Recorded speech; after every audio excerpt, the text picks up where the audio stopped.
नमस्कार दोस्तों, स्वागत है आपका इस सीरीज़ में जिसको हम कहते हैं scale up to.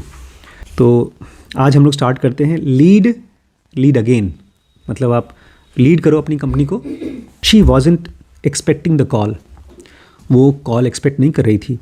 Angela Ahrendts had hit her stride as the CEO of Burberry company. वो है भाई इसकी टी शर्ट पहनते हैं हमारे भाई साहब, हमारे बागड़ी भैया हैं जो वो पता है कितने की टी शर्ट पहनते हैं? एक टी शर्ट कितने की आती है बर्बरी की? गेस करिए। 20,000, 30,000, 40,000। तो इस कंपनी की CEO हैं Angela Ahrendts. In just 8 years she had led British heritage brand through the high profiled turn around. केवल 8 साल में इन्होंने ब्रिटिश का बहुत पुराना ब्रांड को टर्न अराउंड कर दिया था, पूरी तरह से बदल दिया था। Stock price had Ryzen 200%। Stock की जो कीमत थी 200% बढ़ गई थी। Revenues and operating incomes had both doubled. Revenue और जो ऑपरेटिंग इनकम था दोनों डबल हो गया था। The change was so dramatic Angela herself was declared by the British press to be the highest paid executive in the UK। और ये चीज़ इतना ज़्यादा चेंज हो गया था कि एंजेला को ब्रिटिश प्रेस ने, अखबार ने बोला ये हाइएस्ट पेड एग्जीक्यूटिव है UK की। She and her family had settled happily in their life in UK। वो अपने परिवार के साथ बड़े खुशी UK में सेटल हो गई थी। And she had just shared a plan with her board to double the revenue again over the next 5 years। और उसने फिर से बोला मेरे पास और अच्छा प्लान है, हम अपनी कंपनी का रेवेन्यू अभी तक तो जो डबल किया है 200% बढ़ाया है, अब और डबल कर सकती हूँ। 5 year प्लान बनाया। आज मैंने एक मीटिंग की थी जिसमें मुझे उन्होंने बताया, सौरभ ने, कि सर मैं आपको गाइड करूँगा, हम लोग अगले 5 year प्लान में अपने जो भी रेवेन्यू है उसको डबल ट्रिपल कर सकते हैं। ये सब वो कर रही थी और तब तक क्या हुआ? एप्पल का फ़ोन आ गया उसको, एप्पल कंपनी। और the search firm anyway, Apple CEO Tim Cook felt she should become Apple's next head of retail. और the search firm anyway, Apple ने बुलाया हो या शायद कोई और कंपनी जो सर्च कर रही थी अच्छा CEO, तो उसने फ़ोन किया। किस लिए? क्योंकि एप्पल का जो CEO है टिम कुक, वो अभी भी है। उसको लगा कि तुम्हें बर्बरी छोड़ना चाहिए, तुम्हें हमारे साथ काम करना चाहिए, तुम हमारी हेड ऑफ रिटेल बन जाओ। And I said I am honoured, absolutely honoured to be considered, but I have the greatest job in the world and I am on a mission, so no thank you. ये बंदी बोलती है ठीक है sir, आपने मुझे बुलाया, Apple का हेड ऑफ रिटेल बनाना चाहते हैं, बहुत अच्छी बात है, मैं इसके लिए ऑनर्ड हूँ, लेकिन मैं बहुत खुश हूँ अपने काम में, इसलिए मैं नहीं आने वाली, थैंक यू। मैं एक मिशन पे हूँ यार, मैं कुछ दुनिया में बदलने की कोशिश कर रही हूँ। 6 months later they called again। 6 महीने बाद फिर से फ़ोन किया उन्होंने। And I said look, it's only been 6 months and nothing has changed। उसने कहा भाई 6 महीना बीता है, क्या बदल गया मेरी लाइफ में? मुझे नहीं आना। There is no reason for me to have a conversation। हम आकर के क्या बात कर लेंगे? And oh by the way I have 2 kids in the university in London, right? और बोलती है कि देखो भाई इसके साथ साथ मेरे बच्चे पढ़ रहे हैं, लंदन में पढ़ रहे हैं, तो मुझे उनके साथ रहना है। And a husband who thinks we are living there the rest of our life. Plus एक हस्बैंड जिसको लगता है कि मैं ज़िंदगी भर यहीं रहूँगी, UK में रहूँगी। So leave me alone. इसलिए मुझे भैया अकेला छोड़ो, मुझे नहीं काम करना एप्पल में। Thank you but no thank you. बुलाने के लिए थैंक यू, लेकिन फिर भी नहीं आ रही मैं। Any leader who is recruiting talent, take note. अगर आप एक लीडर हैं और आप लोगों को बुला करके अपने यहाँ HR का काम कर रहे हैं, कौन सा काम? HR का काम कर रहे हैं, तो ध्यान से इस चीज़ को लिख लीजिए, परसिस्टेंस पेज ऑफ। क्या? Apple came back again. Apple ने गिव अप नहीं किया, फिर से वापस आया। Would you just have a cup of coffee with Tim? उन्होंने कहा जॉब छोड़ो, एक कप कॉफ़ी पी लो टिम कुक के साथ, दुनिया का सबसे बड़ा CEO। And so I thought you don't want to be disrespectful and you don't want to be arrogant, he is the biggest CEO in the world. उसने कहा यार इस आदमी को मना करूँगी, कॉफ़ी के लिए बुला रहा है तो उसको बेइज्जती लगेगी, तो चलो अपनी इमेज ख़राब नहीं करूँगी, कॉफ़ी के लिए हाँ बोल दिया, दुनिया का सबसे बड़ा CEO है। And so I said fine I will have a cup of coffee. बोलती हाँ ठीक है, मैंने बोला चलो कॉफ़ी पीते हैं साथ में। But as persuasive as Tim Cook was face to face, she turned him down a bunch of times. Tim Cook पीछे पड़ा है, लेकिन हर बार उसने मना कर दिया, मुझे काम नहीं करना एप्पल में। उसने कहा सुनिए, आप जो मुझे रखना चाहते हैं उस काम के लिए मैं सही बंदी नहीं हूँ, आपको कोई और मेरे से अच्छा आदमी चाहिए। मैं बहुत दिमाग से नहीं सोचती हूँ, मैं इंस्टिंक्ट से सोचती हूँ। अपनी गट फीलिंग से सोचती हूँ। मैं थोड़ा सा अजीब टाइप की हूँ, मैं पेंटर की तरह हूँ, सिंगर की तरह हूँ, क्रिएटिव हूँ। आप मुझे रिटेल का हेड बनाना चाहते हैं, मैं कोई स्टोर की ऑपरेटर नहीं हूँ। ने बोला ठीक है, आपकी बात सही है, लेकिन हम जो स्टोर चलाते हैं ना, वो दुनिया का one of the most productive store है, मतलब सबसे कीमती स्टोर है, बहुत प्रोड्यूस करता है, इसलिए हमारे यहाँ ऑपरेटर्स बहुत हैं।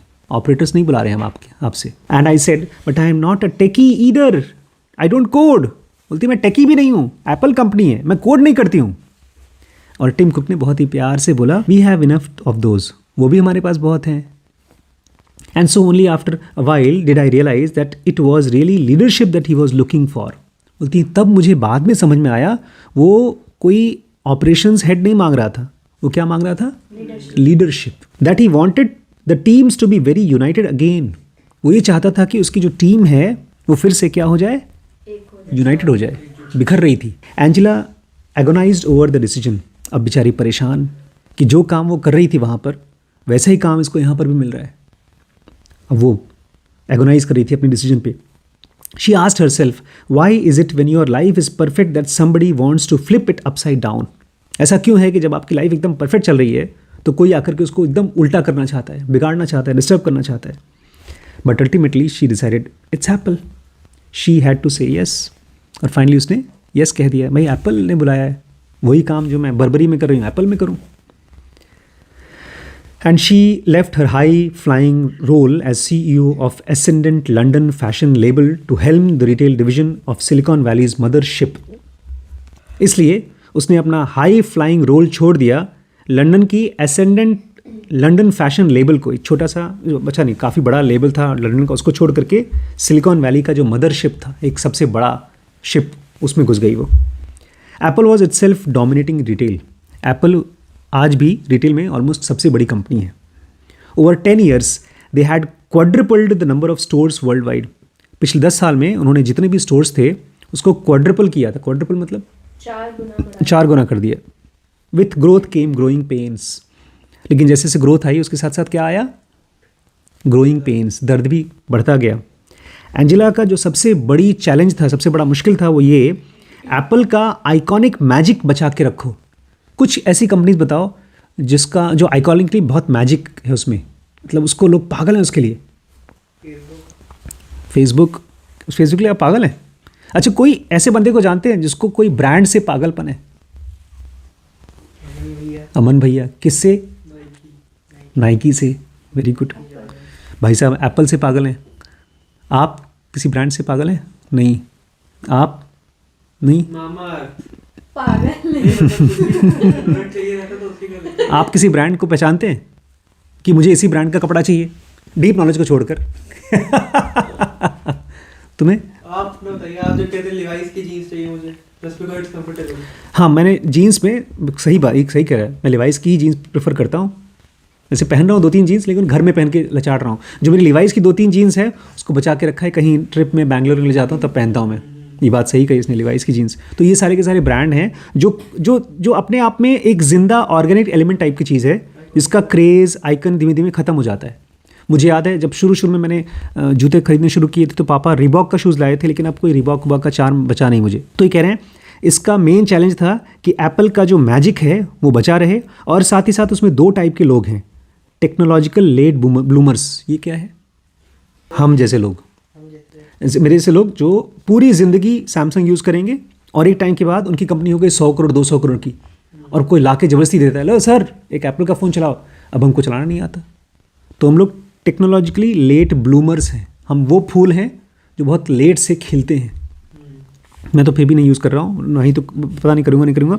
तो इनको भी अपना फ़ोन बिकवाना है। और वैभव जैसे लोग ऑब्सेसिव अर्ली अडॉप्टर्स, जो मार्केट में अगर कोई फ़ोन आया एप्पल का या कोई भी एप्पल की चीज़ आए, खरीद नहीं पाएंगे लेकिन ललचाते रहते हैं। हाँ, बब्बू भैया भी हैं। तो इन दोनों को कैसे कैप्चर करें? To pull that off would require a big vision. ऐसे काम को करने के लिए क्या चाहिए आपको? बिग विजन चाहिए।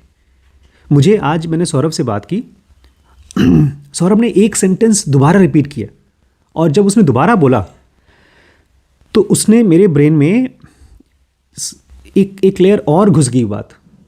पहले जब उसने बोला था मुझे लगा क्लीशे लाइन बोल रहा है, हम लोगों ने अपनी वेबसाइट पे क्या लिखा है, कितने ज़ेनोगीज चाहिए अपने को? 1 लाख। तुम कभी वेबसाइट पे गए नहीं हो। 100 मिलियन बाई 2030। तो ये चीज़ उसने पकड़ लिया है। वो 100 मिलियन नहीं बोलता है, बोलता है सर अगर आपको 1 मिलियन ज़ेनोगीज बनाना है तो अपने विजन को बरकरार रखिए, प्लस उसके लिए एक स्ट्रक्चर बनाइए जो कि 1 मिलियन ज़ेनोगीज के लिए होना चाहिए।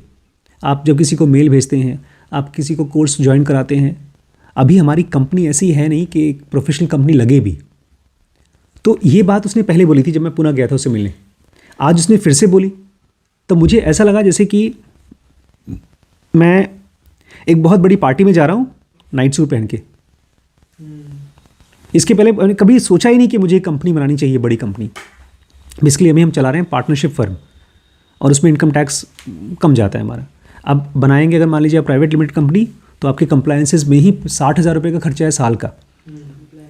कंप्लायंसेस मतलब गवर्नमेंट को जो हम इनकम टैक्स भरेंगे और जो फॉर्म भरेंगे, ढेर सारे गवर्नमेंट को जो पेपर्स देने पड़ते हैं, दिखाने पड़ते हैं, उसको बोलते हैं कंप्लायंसेस। और मैं उसको अवॉइड करा था, पिछले 2 साल से अवॉइड करा था मैं और एमपी दोनों, क्योंकि पापा बता रहे थे आप एक कंपनी बना तो लेते हो, उसको ख़त्म करने में 2-3 साल लग जाते हैं, बहुत लीगल प्रोसीजर्स होते हैं उसको डिज़ोल्व करने में। उस कंपनी का स्ट्रक्चर को you have to go to website and you have to show them that आपके ऊपर कोई लाइबिलिटीज़ नहीं है, आप किसी को कुछ देनदार नहीं हो, तब जा कर के हो। करने की सोच क्यों करेंगे? नहीं, अभी नहीं सोच रहे हैं, लेकिन आपको सक्सेस के साथ साथ फेलियर भी लेके चलना पड़ेगा ना, रिटर्न का रास्ता लेके चलना चाहिए भाई। ऐसा थोड़ी है कि आप सक्सेसफुली हो जाएंगे। बैकअप प्लान की तरह मैं सोच के चल रहा था। बट मेरा ये कहना ये है कि हम लोग अक्सर जब अपना काम करते हैं माइक्रो लेवल पे, तो जो मिस करते हैं वो यही बिग विजन। वो मुझे बार बार याद दिला रहा था कि जो हम ये कर रहे हैं ना, स्ट्रक्चरल चेंज करना चाहिए आपको। बोला था उसने, बार बार मुझसे बोला सर आपकी अपनी मर्जी है, आपको एक बड़ी कंपनी बनानी है, छोटी कंपनी बनानी है, आपकी मर्जी है, आपका घर चल रहा है, आपके खर्चे सब मीट आउट हो रहे हैं, कोई दिक्कत नहीं है। But if you want to reach 1 million ज़ेनोगीज then you need to have a big vision.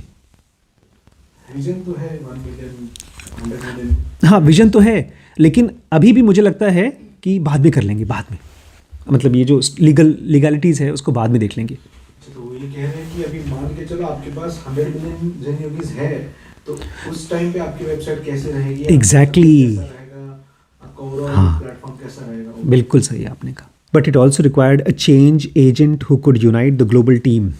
इस चीज़ के लिए, बिग विजन के लिए क्या चाहिए था? एक चेंज एजेंट, एक ऐसा लीडर जो कि पूरी टीम को यूनाइट कर सके। Angela was ready for the challenge, और एंजेला जो थी वो इस चैलेंज के लिए क्या थी? Ready. How did it work out when she arrived? और जब वो पहुंची तो क्या हुआ इस कंपनी में? कैसे क्या किया उसने? एंजेला आ गई एप्पल में, उसने ले लिया जॉब और बोले I hated it, but she worked. उसने काम किया। कैसे किया? लीड अगेन कैसे किया? एंजेलाज कैंडर इज सरप्राइजिंग। एंजेला की एक खास चीज़ है, उसके अंदर बहुत अच्छी कैंडर है। कैंडर क्या होता है? Openness, honesty. जैसे भैया के अंदर है ऑनेस्टी। कैंडर, आप लोग कैंडिड फोटो नहीं खींचते? नेचुरल। ये ईमानदार थी, but her response not as much. लेकिन उसका रिस्पॉन्स एकदम अलग था। बोलते हैं कि जब भी आप एक बड़े पहाड़ से, एक छोटे पहाड़ से एक बड़े पहाड़ पे जा रहे हैं, बर्बरी से एप्पल में, तो ये जो ट्रांजिशन है ये बहुत मुश्किल है। It's hard because it is different. ये हार्ड है क्योंकि ये बहुत अलग है।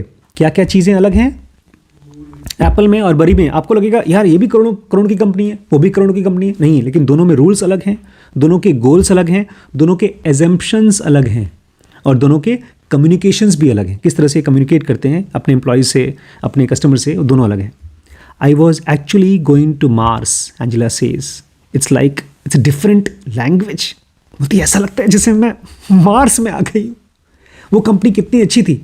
मैं अपनी टीम को बोलती थी मुझे ये चाहिए, खट खट खट, मेरे सारी टीम को मालूम पड़ जाता था, काम अच्छे से होता था और हम बड़े खुश थे। अब ये कहाँ शादी करके मुझे लेकर आ गए यहाँ पर ससुराल में खड़ा कर दिया, ऐसा लग रहा है। कुछ समझ में नहीं आ रहा, रो रही है। I got so insecure the first 3 or 4 months। भैया दुनिया की सबसे बड़ी कंपनी में जॉब करते करते बोल रही मैं इतना इनसिक्योर हो गई 3-4 महीने में। Angela remembers, but then you have a talk with your self, right? बोलती लेकिन फिर क्या होता है, आप अपने आप से बात करते हो, है ना? There is no way in the world I could possibly learn everything. बोलती भाई दुनिया में सब कुछ तो मुझे नहीं आता ना। And they didn't bring me to learn all of that. तो यहाँ जो कुछ भी ये लोग बात कर रहे हैं ना, वो सब सीखने के लिए नहीं बुलाया इन लोगों ने मुझे. They bought me because I have gifts and I am suppose to focus on applying those. ये लोग मुझे यहाँ इसलिए लेकर आए हैं बिकॉज मेरे पास कुछ गिफ्ट है और ये लोग चाहते हैं कि मैं उसी गिफ्ट पर फोकस करूँ. The first 6 months everywhere it was difficult. बोलते पहले 6 महीने सब कुछ मुश्किल था, हर चीज़ बहुत मुश्किल थी. But then I realized that I had to do it my way and they brought me in to do it my way. और फिर मुझे समझ में आया इनके हिसाब से मुझे काम नहीं करना है, मुझे मेरे हिसाब से काम करना है. They brought me to do it my way. ये लोग मुझे लेकर ही इसलिए आए ताकि मेरा तरीके से काम करो यहाँ. Before Angela could rally the troops she had to rally her self. इससे पहले कि वो अपनी पूरी जो सेना थी उनको हाके, उसको पहले क्या करना था, खुद को उसको हाँकना था. कुछ समझी madam? And every leader of fast scaling organisation can recognise themselves in her story. और जो भी आदमी एक बहुत तेज़ी से ग्रो होने वाली कंपनी का पार्ट होता है वो अपने आप को इसकी कंडीशन में पहचान जाएगा. ये कहानी उसको भी समझ में आएगी क्योंकि जो शौक इसको लगा वो एक स्केल का शौक है. आप एक छोटे लेवल पे काम करें और अचानक से आपको बड़े लेवल पे डाल दिया जाए, तो आप चाहे एक कंपनी छोड़कर दूसरी कंपनी में जाएं या अपनी ही कंपनी में छोटे लेवल से ऊपर के लेवल पे जाएं, वो झटका आपको लगेगा ही. और वही झटका आप भी फेस कर रही हैं. आप एक छोटे से कोकून में आराम से ऊपर बैठी रहती हैं, 2-4 घंटे में आराम करती हैं, फिर आकर के यहाँ बैठती हैं, कमर दुखती है, फिर आप चले जाती हैं. लेकिन अब आपको झटका मार करके नेक्स्ट लेवल पर ले जाया जा रहा है. ये स्ट्रगल कर रहा है बेचारा. 3 लोगों से काम कराने की कोशिश करता है, नहीं करा पाता. कल आधे घंटे 1 घंटे वहाँ खड़ा रह करके जनरेटर खड़ा कर रहा था, कमर दुख गई उसी में ही. तो यह सबको फेस करना पड़ता है. इसमें एक खास तरह की चीज़ फेस करनी पड़ती है, डिसओरिएंटेशन. क्या फेस करना पड़ता है? डिसओरिएंटेशन. वो क्या होता है? डिस्कम्फर्ट. कुछ नहीं समझ में आ रहा. हाँ सब ठीक है, सब ठीक है. और अकेले में कुछ समझ नहीं. डिसओरिएंट है आप. जैसे भैया को रात को हो गया था, शेर दिख रहा था, वहीं बैठ गए थे. डिसओरिएंट. हाँ इनको शेर दिख रहा था, शेर खाने वाला था उनको. तो अच्छा तुम क्लास में नहीं थे, एक पहाड़ पे गए थे रात को. ये उसकी कहानी बाद में बताऊंगा. Leadership at scale and leadership as you scale means you are constantly adapting and evolving. अगर आप लीडरशिप कर रहे हैं एक बड़ी कंपनी में या आप लीडरशिप कर रहे हैं एक बढ़ती हुई कंपनी में, इसका मतलब है आपको 2 चीज़ें करनी होंगी. एक अडेप्ट, दूसरा इवॉल्व. क्या करना होगा? Adapt and evolve. क्या होता है? अडैप्ट मतलब उस हिसाब से अपने आप को ढाल लेना. हाँ. और इवॉल्व मतलब ग्रो करना. अडेप्ट का मतलब होता है जब आप हमारे एडिटिंग रूम में जाएं तो अपना गाना ना बजाएं, उस हिसाब से काम करें. और इवॉल्व का मतलब होता है आप खड़े हो जाएं, सबका काम देखें, बोलें ये तो भैया अच्छा कर रहा है, इसमें ये भी करना चाहिए आपको और इम्प्रूव करना चाहिए. Adapt and evolve. You can't follow a single style approach. इसमें आप कोई भी एक स्टाइल नहीं फॉलो कर सकते. You are always leading through transitions. इसमें आप ढेर सारी ट्रांजिशंस कर रहे हैं. Your company is always changing around. आपकी कंपनी बार बार बदल रही है. And this means you are naturally going to have very resilient kind of leadership. इसलिए आपको बहुत मजबूत लीडरशिप करनी होगी. Producing resilient team and company. आपको अपनी टीम को भी बहुत मजबूत करना पड़ेगा और अपनी कंपनी को भी मजबूत करना पड़ेगा. अभी मैं रिसेंटली जब पुणे गया था तो सौरभ ने मुझे अपने खर्चे पर एक होटल में रुकवाया. उसने मुझे फ़ंड किया वहाँ स्टे. और अगले दिन वो अपनी वाइफ़ के साथ मुझसे मिलने आया था. सौरभ भी आया, उनकी वाइफ़ अमृता भी आई और सचिन शिंदे, ये तीनों आए थे मिलने. और मैं देख रहा था सौरभ अपनी वाइफ़ को, मतलब बड़ी हिम्मत की चीज़ है, हस्बैंड अपनी वाइफ़ को ऐसा बोल सकता है. तुम्हें अपने आप को तैयार करना पड़ेगा बिकॉज उसकी वाइफ़ HR संभालती है उसकी कंपनी का.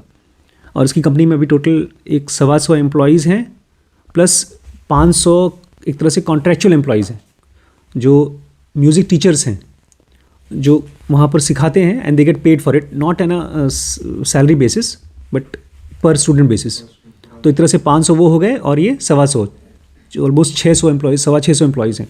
और ये बोल रहा था कि अभी जो 600 को तुम मैनेज कर रही हो, जब यही 6000 हो जाएंगे तब तुम पागल हो जाओगी. इसलिए अपने आप को मजबूत करो, ट्रेन करो. वो बोला था ज़रूर पढ़ाओ अपने आप को, तुम्हारा IESM ठीक रहेगा तभी तुम 1000 का प्रेशर संभाल पाओगी. ये लीडरशिप के लिए तैयार कर रहा है. हम सबको लगता है कि हम लीडर्स को बोलते हैं अपना काम कर दें कि बड़े पापा जीरा ज़्यादा था, काजू वेस्ट हो रहा है, अब अपना काम करो. ऐसा हमको लगता है कि हम लीडर्स को बता दें तो हम भी लीडर हो गए.